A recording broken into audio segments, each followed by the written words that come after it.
If you happen to miss yesterday's segment with former Baylor football coach Jim Grove, there was a part of that interview when we asked him a question about Mack Rhoades, and we're going to play that here, not right now, but we will at some point. Coach Grove and what he said about Mack, and I don't think Mack's heard it, but we'll have it for Mack, who joins us now live on Sikkim 365 Radio and 365 Sports. So you go win a Big 12 championship, and then you spend time in Vegas. That was a trip, though? It was a business trip, but it seemed like things are fast and furious in college football still to this day, Mack. They are. So was in Vegas for the National Football Foundation dinner, award ceremony, Hall of Fame, and then also Big 12 meetings. So been a fast and furious couple of days, and I'm in my office watching our volleyball team compete against Minnesota, and we're now up 2-1. Oh, that's right. They won the first set, dropped set 2, and now up 2-1 as well. Now, the constant revolving door of the coaching carousel, which we've discussed with you before. Every time there's an opening, it just seems like your head coach, Dave Arand, is involved. You have addressed this many, many times. There was a report earlier this week from somebody that suggested that Oregon should contact your head coach. What are your thoughts about something like that? I've got mixed thoughts on it. I think that, one, it says a lot about, our program and the job that he's done, the job that the staff has done. And it certainly is a reflection of our young men and just the success, the hard work, all of those things. So, you don't get mentioned unless, all of those things are happening, operating at a high level. You're winning games, right? And you're winning championships. I get tired though of national media suggesting that another school should come after Coach Aranda or any of our coaches, and I think where I get frustrated is, and I'm not going to back down from this. Baylor is every bit as good at a football job as anywhere else in this country, and we can win a national championship here. And so to infer that, particularly this most recent article that that other school might be a better job, completely disagree, and that's where that's where I get frustrated, and I certainly had a conversation with that particular writer. Yeah, Mack, I would think that you don't have to go too far back in the history book to tell them how well you're doing and everything right now. It's as far back as April. I mean, you can just say, hey, these things are going on at this athletic department. So it's not like you have to concoct some kind of theory on how it can work. Well, and, I go back to, we've played in 2 of the last 3 Big 12 championship games. And one didn't go our way. And most recently, this one did. And I think that speaks well, not to just, the head coaches, the staff, and student athletes, but the ability for us to win in football here, at Baylor in Waco, Texas.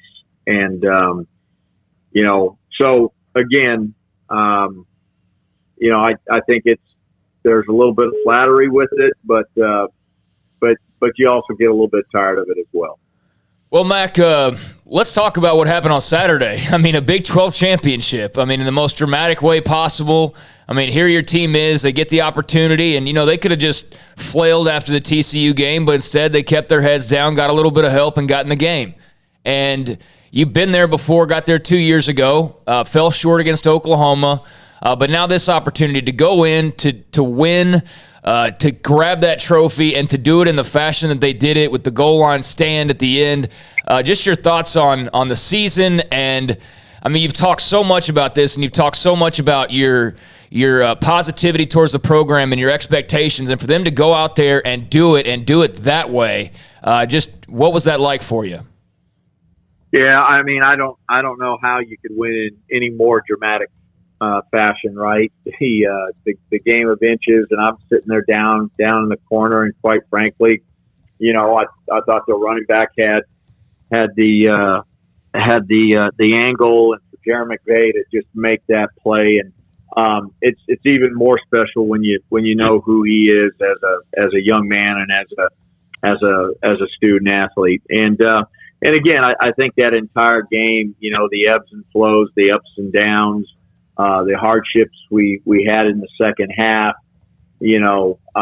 Blake playing with a bad shoulder, all of those things, and for us to continue to fight back and just stay calm and persevere. And so, I think that game was really a reflection of the entire season and how we navigated it. And, for that play and then to watch Coach Aranda's facial expression, that's indicative. That's just an illustration of how he handled the entire year and how he handles the ups and the downs and keeps focused on what's really important. And our players, our student athletes, take that on. And so it was really, really, I thought a special day for us. And you know what? I'm going to say this. I thought it was a special day for the Big 12 to have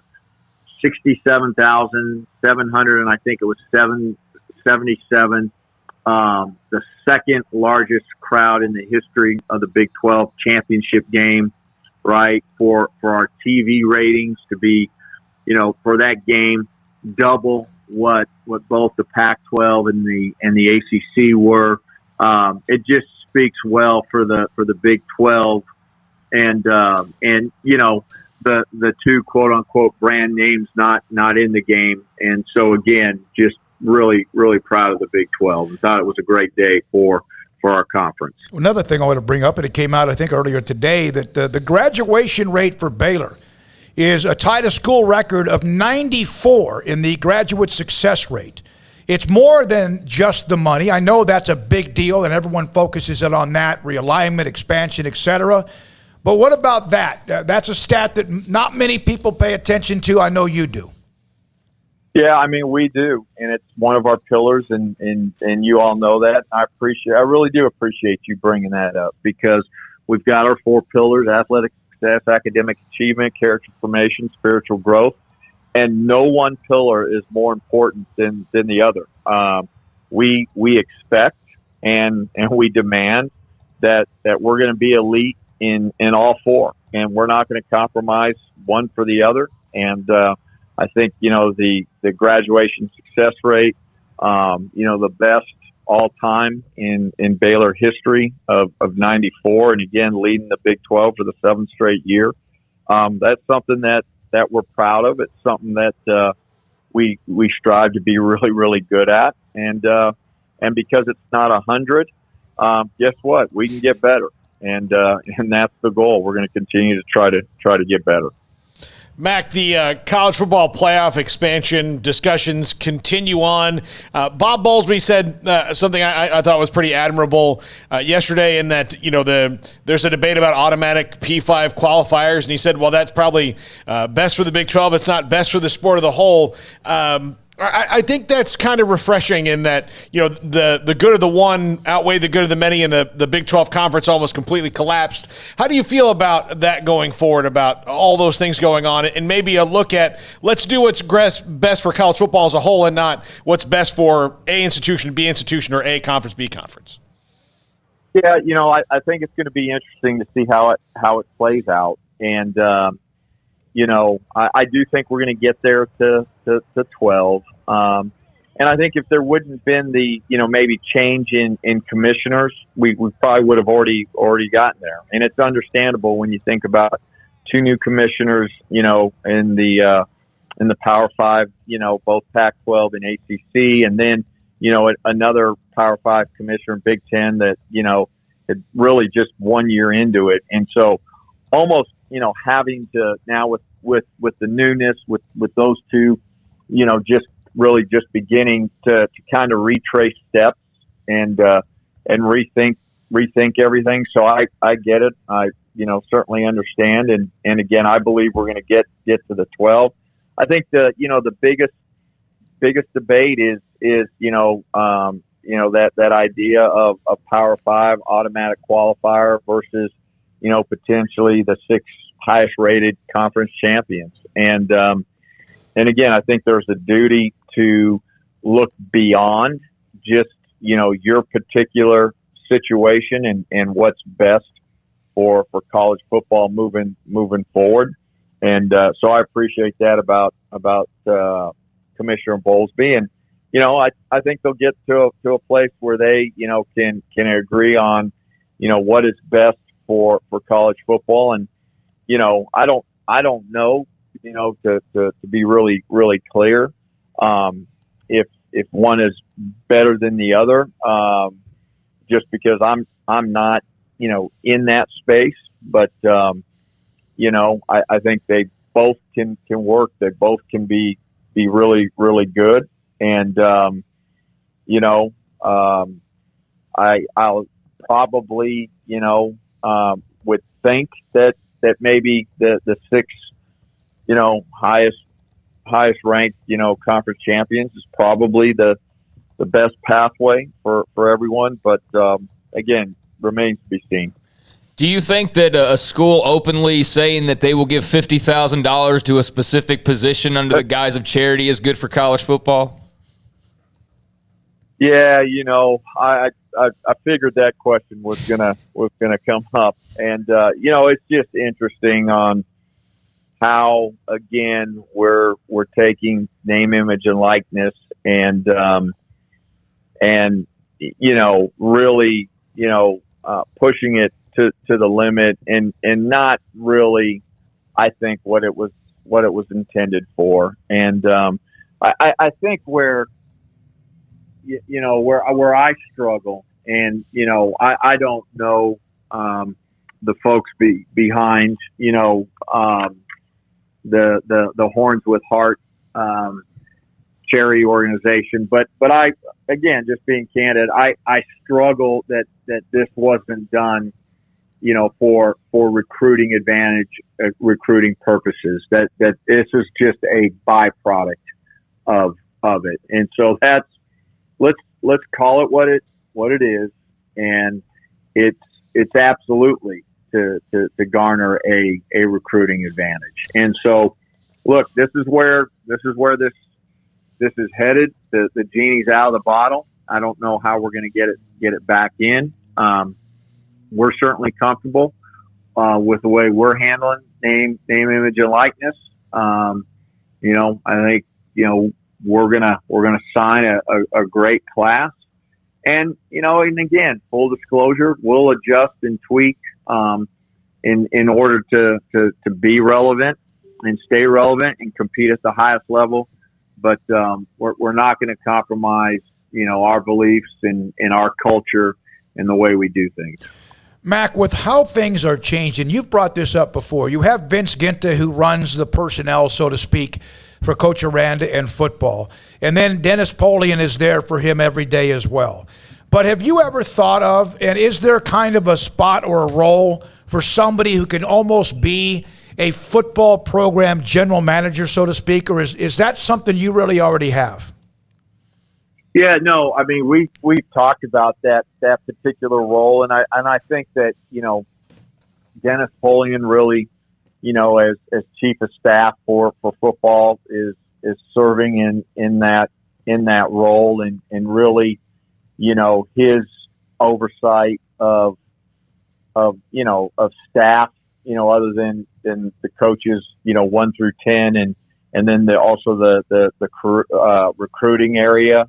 I think it's become, more complicated with the transfer portal, and this idea of not just a general manager, but somebody really that's attentive to player personnel and, the changing pieces and parts and just just with roster. And so I think we're in a good space and a good place in the way we're managing it, handling it. I think that Coach Aranda feels really, really good about it. But, you speak about something that we're always going to have to be, I think one step ahead and always continually evolving. And that's the process we're in currently. Matt, going back to the playoff for a second, your thoughts on future Big 12 member Cincinnati getting a spot there in the Final Four? Yeah, well deserved. Really, really happy for them. And, I don't think it was given to them. I think they earned it.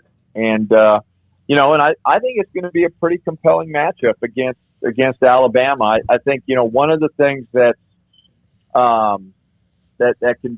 can be real interesting is just the time that you have to prepare and maybe throw in some added wrinkles that each opponent maybe hasn't seen on tape. And so, I think, obviously Coach Saban does a great job, but I also think Coach Bickle does. And I think it's going to be a really exciting matchup.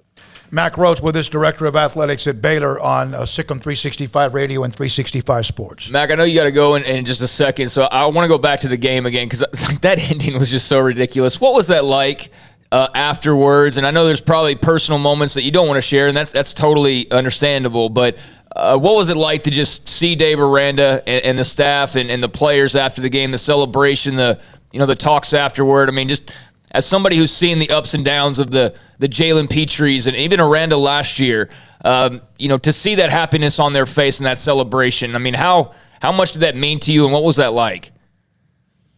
Yeah, I appreciate the question, and I could probably talk about it for 30 minutes just on that particular question. But I think a couple things quickly come to mind. One, I love college football. I love what it can be about, what it should be about. And one of the first things that came to mind is I'm so happy for Coach Aranda, and I'm so happy for college football because college football needs somebody like a Coach Aranda to win at a high level. And you all get a flavor of it, every post game. And I thought it was no different in terms of post game after winning the championship and just the things he said. And, when he talked about McVay and others and just, again, always coming back to the importance of people and just perspective. And so that was one. And then, to see people like Jalen Petrie and Terrell Bernard and others, the hugs and, those young men that have been through a lot and to see them finish on top, man, that is so special and so happy for all of them. And again, just happy for our fans. It's been a long time since we won a Big 12 championship, and to be able to do that again. And you think about the road, the last, 5 years, that journey, and just happy again for all of our fans and for our university. One thing about contracts, and this is about your staff, Dave Aranda's staff. Obviously, he loves it here. He said everything, he said everything about what he loves about Baylor. You've mentioned your talks with him as well. His staff has remained intact. I know there's been some bottom, not lower level, I guess you could say, some non-assistant coaches who have moved on because of Texas Tech. How valuable is that staff to keep them intact and also maybe take care of them as well?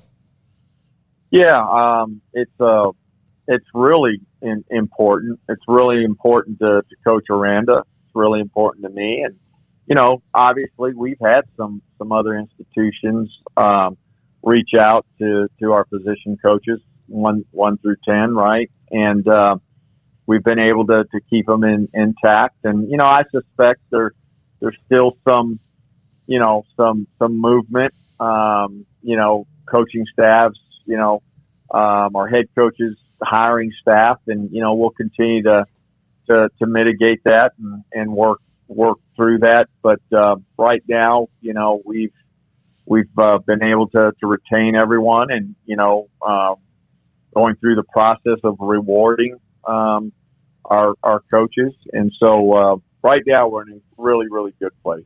Thank you, Mac. Appreciate your time. Go watch volleyball. I know you have been, but they're up in the fourth set too. Yes, we are. Let's 14-11. Talk to you soon. Thank you, Bye-bye. Mack Rhoades, Baylor Director of Athletics, with us on Tuesdays. Normally, this week Thursday, because he was at Big 12 meetings in Las Vegas. Did you a couple of things he said? People have made runs to the staff, and they will continue to because of coaching changes, but they've been able to take care of them, and that's kind of something where you get focused on the head coach so much. And I was going to bring this up with him, but I know he would not answer about Mack Rhoades himself. He's very happy where he is. I know that there have been AD jobs open as well, and he would not even want to go there about how he's taken care of. Well, 2 of them got filled in the last 2 days. Florida State today, and huh? Miami. And then now Louisville's open, not because the guy went to Florida State, because he used Florida State to get his 30-day clause knocked out, and then he's going back into private. I don't know. It's the weirdest thing. Louisville's a mess. The president left. It's a mess at Louisville. I think it's important what he said about the assistant coaches and staff, because I do know how much that means to any coach, and the fact that they had turnover last year that was something that was positive because of how quickly and emphatically Dave Aranda made decisions on his offensive staff, but also there were some changes with the defensive staff as well, and to keep them intact. And there have been people that have made runs at some of them, whether it's quarterbacks coach Sean Bell or perhaps others that are on that staff as well. All right, the 4 o'clock hour coming up in just a minute. We had Max Olson scheduled, theathletic.com. He's under the weather. So now that is a chance. There's a chance for us to hear from you at 254-339-1122, the text line, and also the chat room. David Smoak with Paul Catalina, Craig Smoak, Sikkim 365 Radio, and 365 Sports. If you are looking for a